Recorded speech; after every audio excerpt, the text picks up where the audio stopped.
So we are on our way to somewhere very exciting. We've got Rocky in the back. He's got a seatbelt on, so don't worry. Because we have a crate in the back. That's why he's sitting on the back seat.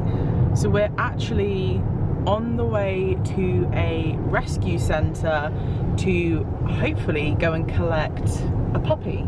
Yes. So if you guys have been following me a while, you'll know I'm dog obsessed. Rocky turned 2 yesterday, so we've had him just under 2 years, and we always wanted to have 2 dogs. And I mean, I'd have about 10, but you've capped me at 2. I think 2's enough. 2 is enough, but more would be really nice. But yeah, we wanted to just get 1 dog. We bought Rocky from a breeder because we wanted to make sure we were doing it right the first time. But I've always wanted to rescue a dog, and we just know Rocky absolutely loves other dogs, doesn't he? Yeah. So we had always planned on getting another dog because we know that he would love that. So basically today we've reserved them. We've reserved the puppy. We've been through all the checks and everything. We've passed all the checks. The last thing is basically for Rocky and for us to meet the puppy. So if Rocky doesn't like the puppy, then obviously we won't be going ahead with it, because Rocky is like our #1 priority. We don't want him to be put out. We don't want him to be unhappy at all. So yeah, we may or may not be coming back with a puppy today. If everything goes ahead, then and it's fine, then we literally just take him away on the spot. So we're really like excited, but also very nervous, because it's really weird not knowing if we're going to come back with a puppy or not. Whereas when we obviously went and collected Rocky, we knew we were 100% going to bring him home with us. So bit of a weird one, but fingers crossed, we'll see how it goes. Right guys, so it's 2 days later. I haven't really been vlogging anything because we've obviously been preoccupied, but say hello to little Milo. He is the sweetest little dude ever. So yeah, like I said, I haven't really been vlogging anything, but we have just been capturing little moments, and I'm fully aware that you guys probably just want to see the dogs in this video rather than me talking. So let me show you a couple of little bits that we captured over the last couple of days.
So yeah, like I said, it's been 2 days now since we picked him up.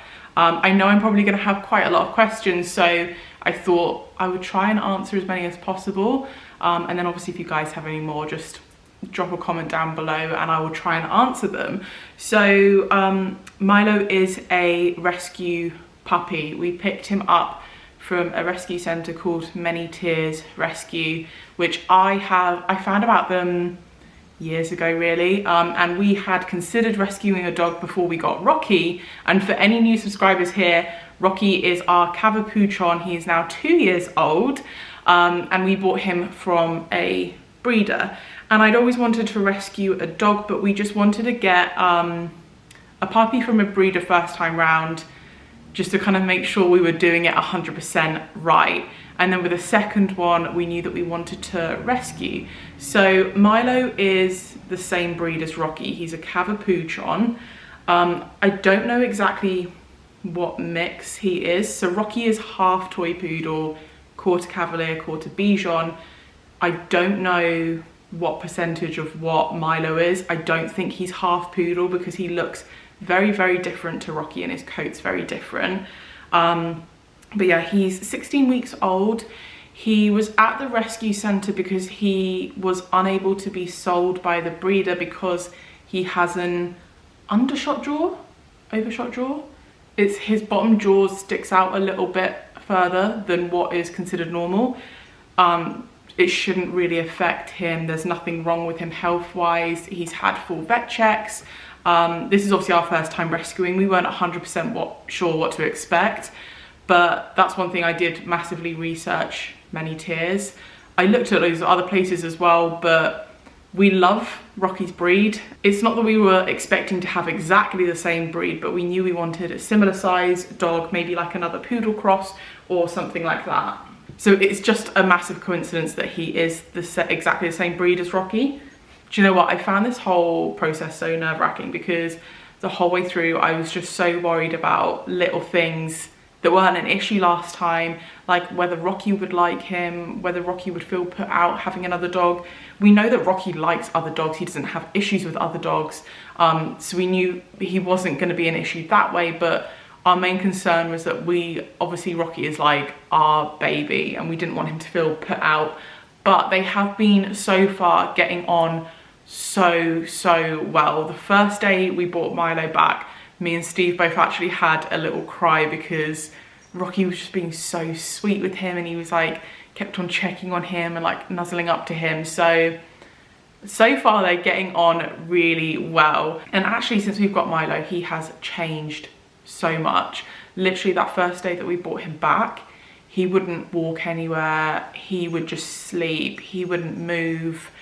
Like he wouldn't do anything really. He didn't really go to the toilet and we were a bit worried, but I think he was just a bit overwhelmed. And yeah, like we don't even know if he could walk because we haven't seen him walk yet. But he has literally just 2 days later completely changed. He is an absolute diva, just like Rocky. So it looks like we're gonna have two of kind of the same. Yeah, very sassy. His like playful puppy side's coming out now. He's starting to chew, do those kind of bits. He can't go outside yet for any walks or anything because he hasn't had his full course of vaccines just yet. So we've just sort of registered him with the vets and got them all booked in. So it'll be another about a month before we'll be able to take him outside. But yeah, so far he's very sassy and funny, but also very kind of chill, just sleepy, very cuddly puppy. First night, he didn't really whine at all, which we just found so bizarre. Even when we brought him home in the car, he didn't make any sound. He was just so quiet. But last night was a very challenging night, worse than any night we've had with Rocky. Yeah, so we've got some work to do with the crate training. So just goes to show, even if you have had a dog previously, every dog's going to be completely different. Maybe we got it lucky with Rocky the first time round. Rocky was really easy to crate train, but I think we're gonna have our work cut out with the new pup. I'm trying to think if there's any other questions that you guys might wanna know. The only thing is like our friends and family were really shocked that we were just like suddenly had a dog. And I will say that I wasn't expecting the process to be so quick. So everyone knew, like everyone close to us knew that we really wanted another dog and we were looking to rescue a dog. So everyone was aware of that. I had previously applied, we knew we wanted a younger dog. It didn't necessarily have to be a puppy, but we knew we wanted maybe something similar to Rocky's age or younger, because we wanted them to be growing up together, if that makes sense. Although they do say that you shouldn't go for exactly the same breed, gender and age. So yeah, we had previously applied for 2 other, one was a puppy and one was just a younger dog, and we weren't successful. I think they just must get so many applications through.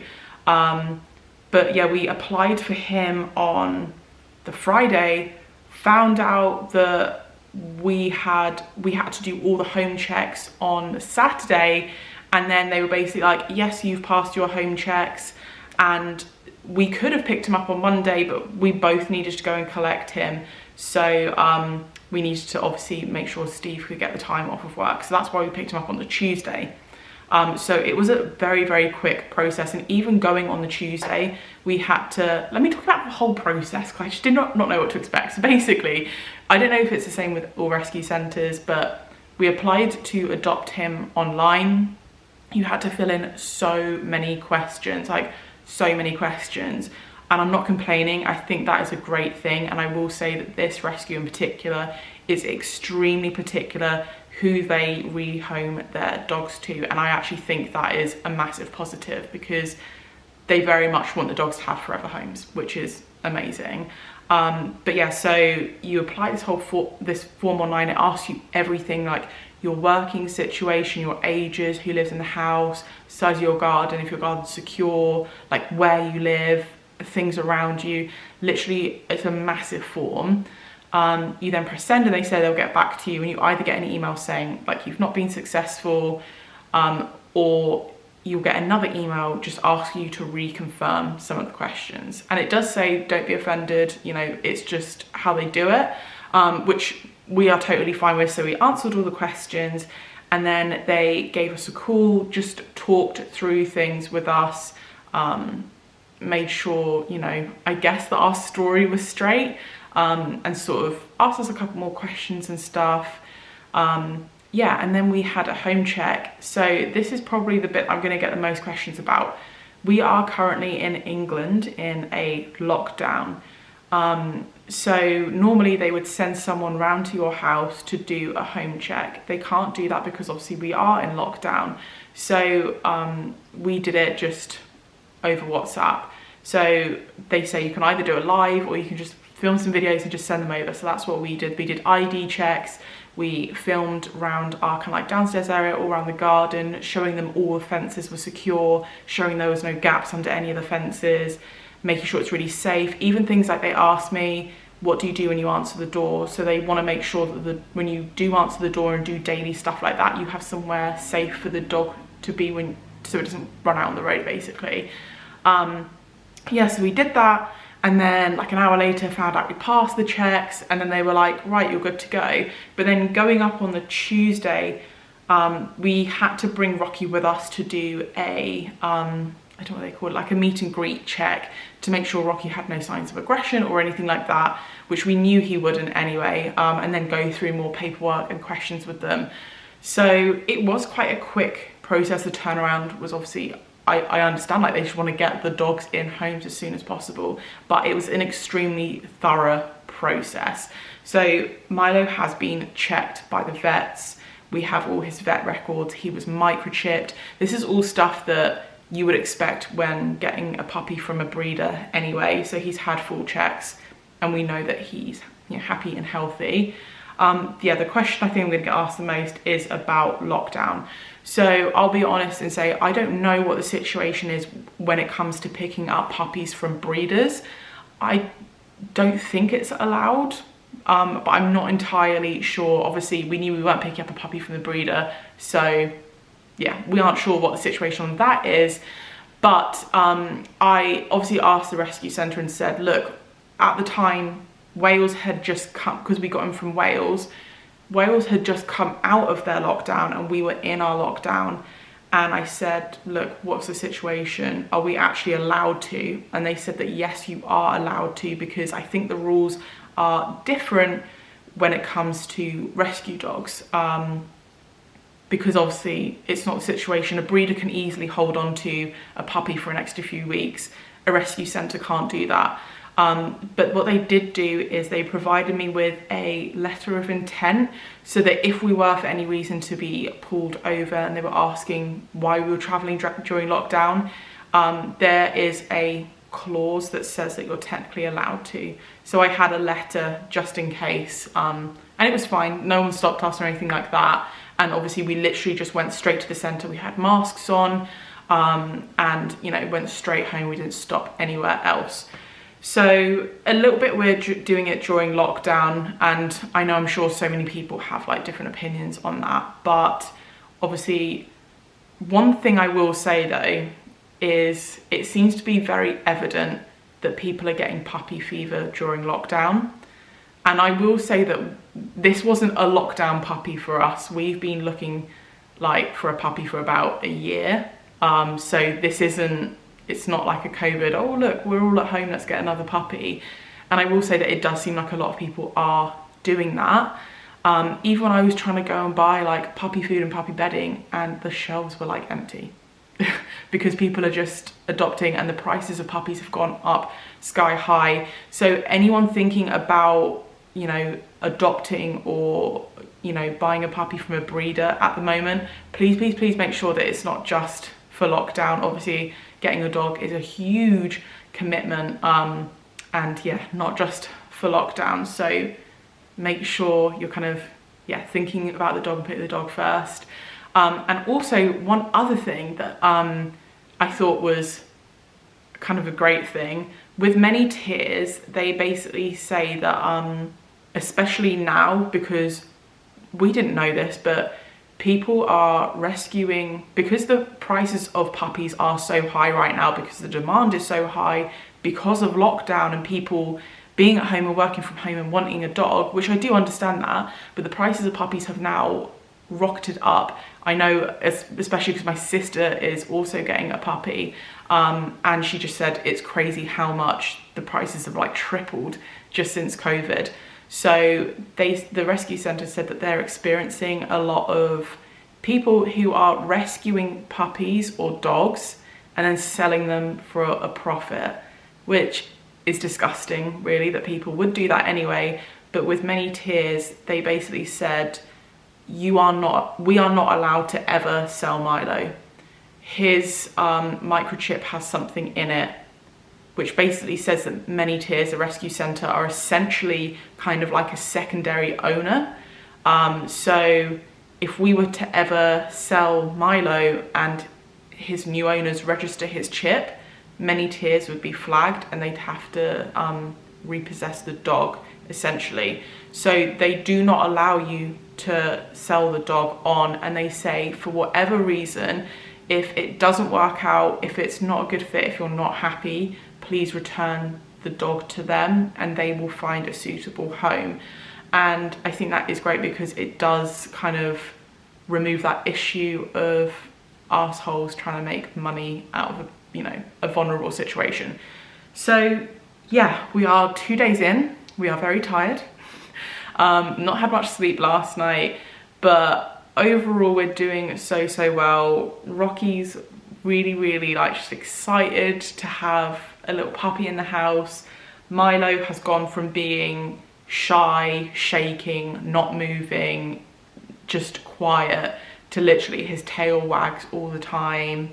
He's really sassy, he's just trotting around all the time. So we're so happy to see such a massive difference in him, literally in the space of not even 2 full days since we got him. So yeah, any other questions? Sorry, this video wasn't planned. I never planned to do a vlog on this. I didn't even know we were getting a dog until a couple of days ago, but I thought I would have a lot of questions. I thought it'd be easier to do a video on YouTube rather than spurt all of this out on Instagram. But yeah, let me know if you guys have any more questions. I'm sure you guys will see lots more puppy spam over on Instagram. You guys know I'm dog obsessed. But yeah, I hope this video has been maybe useful if you're thinking about getting a dog, or I don't know, helpful in some way. I did do quite a lot of videos when we had Rocky as a puppy, so if you haven't seen them, go check them out. It's just more about our experiences, things that we looked out for when getting a puppy from a breeder. So I'll link those down in the description box as well in case you are interested. But I hope you guys have enjoyed this video. If you have, please don't forget to give it a thumbs up because it really supports my channel. And if you haven't already subscribed, don't forget to hit the subscribe button and turn your notifications on so you never miss an upcoming video. And until next time, I will see you guys later.